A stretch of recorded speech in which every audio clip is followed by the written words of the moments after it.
The story keeps changing, how nomi.ai's CEO rewrites history when cornered. Introduction, 3 versions of the same event.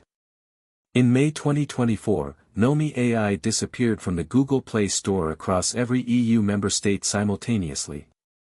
That disappearance has since generated 3 distinct explanations, none of them consistent with the others, and each one appearing in response to specific public pressure. This is not a story about a company navigating a complex regulatory situation. It is a story about a CEO who changes his account of events depending on what narrative is currently under scrutiny, and who, in doing so, has left a documented trail of contradictions that tells its own story. Version 1, an issue with our Google Play listing.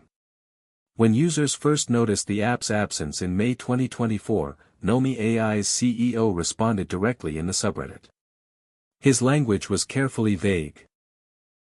There is currently an issue with our Google Play listing that is specifically tied to countries in the EU. Nomi itself is fine. And when pressed for specifics. I can't comment on specifics right now besides saying I am not concerned about any type of censorship. In this specific case I think there is a shoot first ask questions later approach that is going on. The framing here is precise, a technical issue, a platform that is fine, regulators who shoot first. The company is positioned as a passive victim of hasty enforcement. The cause of the removal is never stated, because stating it would require either admitting what regulators found, or lying about something verifiable. Version 2, the AI Act narrative. Following published analysis of the EU removal, specifically, investigation into what regulatory frameworks were actually enforceable at the time, a curious pattern emerged on the platform's subreddit. A previously dormant account, created 1 month prior with a single "I'm new here" post, suddenly reactivated. Its first action was not to post in its own thread, but to comment on an older unrelated thread with a link to Swedish legislation about the EU AI Act. It then returned to seed the same link multiple times in a new post about the app's unavailability. The apparent narrative, nomi.ai was removed due to the EU AI Act. There is one insurmountable problem with this explanation. The timeline makes it impossible. Nomi.ai removed from EU Google Play, April/May 2024. EU AI Act enters into force. August 1, 2024. First AI Act prohibitions become applicable, February 2, 2025. Google does not remove apps in May to comply with legislation that doesn't exist until August and isn't enforceable until the following February.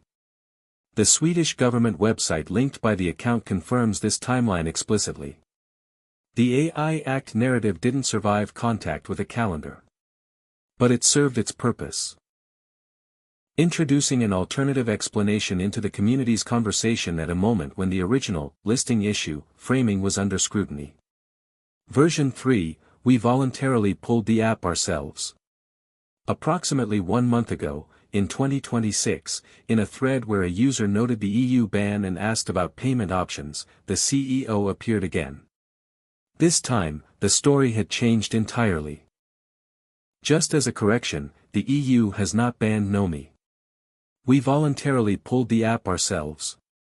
We cannot say the reason at this time, and I promise there is a very good reason that we will say in the future when we are able to.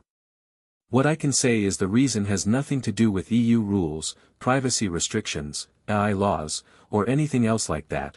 It is a much more mundane/boring reason.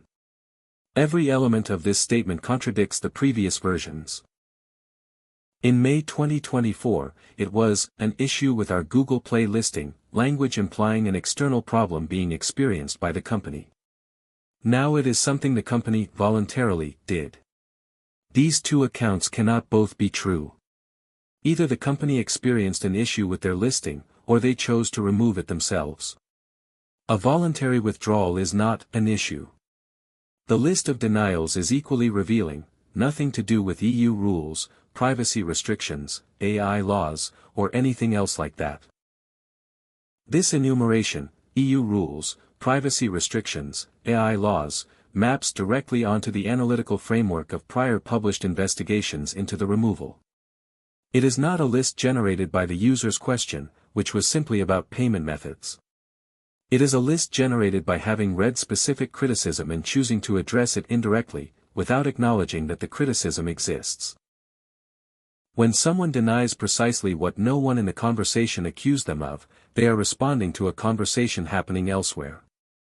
I am worthy of such trust. When the user responded, reasonably, that this sounds very suspicious, the CEO replied, "You'll just have to trust me when I say it is something much more mundane than whatever you are thinking.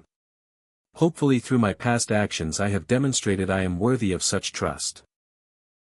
This sentence deserves careful attention, because it encapsulates a pattern visible across years of public communication. I am worthy of such trust is not an argument. It is an assertion, specifically, an assertion of personal virtue offered as a substitute for evidence. It asks users to evaluate the claim not on its merits but on their assessment of the claimant's character. The problem is that the character being invoked has a documented record on this precise topic. The same CEO spent over 2 years claiming Google picked the platform's age rating. A verifiable lie, since Google calculates ratings from developer-submitted questionnaires. Described regulatory removal as a listing issue in 2024, and now describes it as a voluntary decision. Said, "I can't comment on specifics," when asked direct questions about what triggered the removal. Maintained an official support page providing instructions for bypassing App Store restrictions while framing them as solutions to strange bugs. This is the past record through which he asks users to assess his trustworthiness. The appeal to character is made by someone whose public statements on this exact subject are internally inconsistent. Compare this posture to how the same CEO engages with users who raise concerns through official channels. When a user documented a year of incremental degradation in their companion and asked why, they received, "If I gave such a time estimate you would hold it over my head if we missed it, as evidenced by the way you asked this question. So I see no benefit in giving one." When a user documented a product failure with a screenshot and asked what happened, they received, "It is the beta experience." With users who report problems, hostility, deflection, or dismissal. With an audience watching his public credibility, appeals to virtue and promises of future transparency. The audience changes. The evasion does not. The mundane reason that cannot be named. A very good reason that we will say in the future when we are able to. This construction, a significant reason, temporarily unknowable, to be revealed at an unspecified future date, is a mechanism that has appeared before in this CEO's public communication. When asked about promised platform upgrades, when it is finished. When asked about regulatory specifics, "I can't comment on specifics right now." The pattern is consistent. A commitment to future transparency that never arrives at a specific date, combined with a request for present trust. It is the rhetorical equivalent of a check that is always in the mail. If the reason were genuinely mundane, a contractual dispute, a billing issue with Google, a licensing complication, there would be no legal or strategic barrier to saying so. Mundane reasons do not require confidentiality agreements. They do not need to wait for future conditions to be met before disclosure. What requires indefinite silence is a reason that, once disclosed, would be difficult to defend. What the contradictions reveal. 3 versions of one event, each appearing under different conditions. Version 1, May 2024, first public pressure, vague technical framing, victim positioning, refusal to name specifics. Version 2, November 2024, after published timeline analysis, anonymous account seeds AI Act narrative. Chronologically impossible, abandoned when the timeline was documented. Version 3, early 2026, after continued coverage, voluntary withdrawal, explicit denial of regulatory causes, appeal to personal trustworthiness, promise of future explanation. Each version is tailored to the pressure of the moment. Each one contradicts at least one of the others. None of them can be verified. And each new version appears only after the previous one has been publicly examined. This is not a company navigating complexity. This is narrative management, reactive, inconsistent, and increasingly transparent in its mechanics. The story keeps changing because the original story couldn't hold. And each change leaves behind new evidence of why. The question that mundane explanation cannot answer. Before evaluating which version of events to believe, there is a more fundamental question worth asking. Nomi.ai is currently unavailable on the Google Play Store across the entire European Union, a market of over 440 million people. Reports suggest the same is true on Apple's App Store, though this has not been independently verified. If the reason for this absence is genuinely mundane, a billing dispute, a technical classification, an administrative complication, it would be, by definition, fixable. Mundane problems have mundane solutions.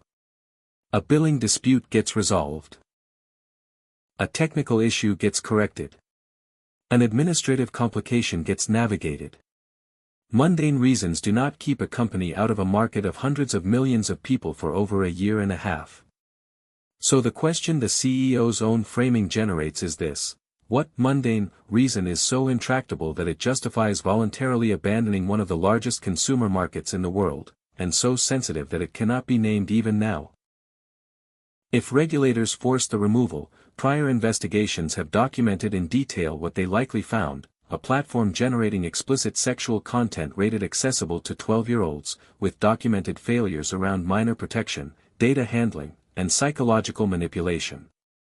Those findings would not be mundane. They would be exactly the kind of violations EU regulatory frameworks were designed to address, and exactly the kind a company would prefer not to name publicly. If the withdrawal was genuinely voluntary, the calculation becomes even harder to explain. Companies do not walk away from markets of this size without compelling reason. The revenue, the user base, the growth potential, abandoning all of it requires a reason proportionate to the loss. Mundane is not that reason. Mundane is what you call something when you need it to sound smaller than it is. Conclusion. There is a simpler framework for evaluating these three versions than attempting to determine which one is true. Ask instead, what would an honest account of this event look like? It would be consistent across time. It would not require confidentiality about mundane causes. It would not generate a list of denials that maps precisely onto published criticism. It would not ask users to evaluate trustworthiness through appeals to character rather than through verifiable facts. None of the three versions of this story meet those criteria. What they do meet, collectively, is the definition of a pattern, one documented across this platform's history of public communication, a consistent preference for managing perception over disclosing facts, and a consistent willingness to revise the record when the current version comes under scrutiny. The calendar doesn't change. The CEO's account of what happened does. That gap is the story.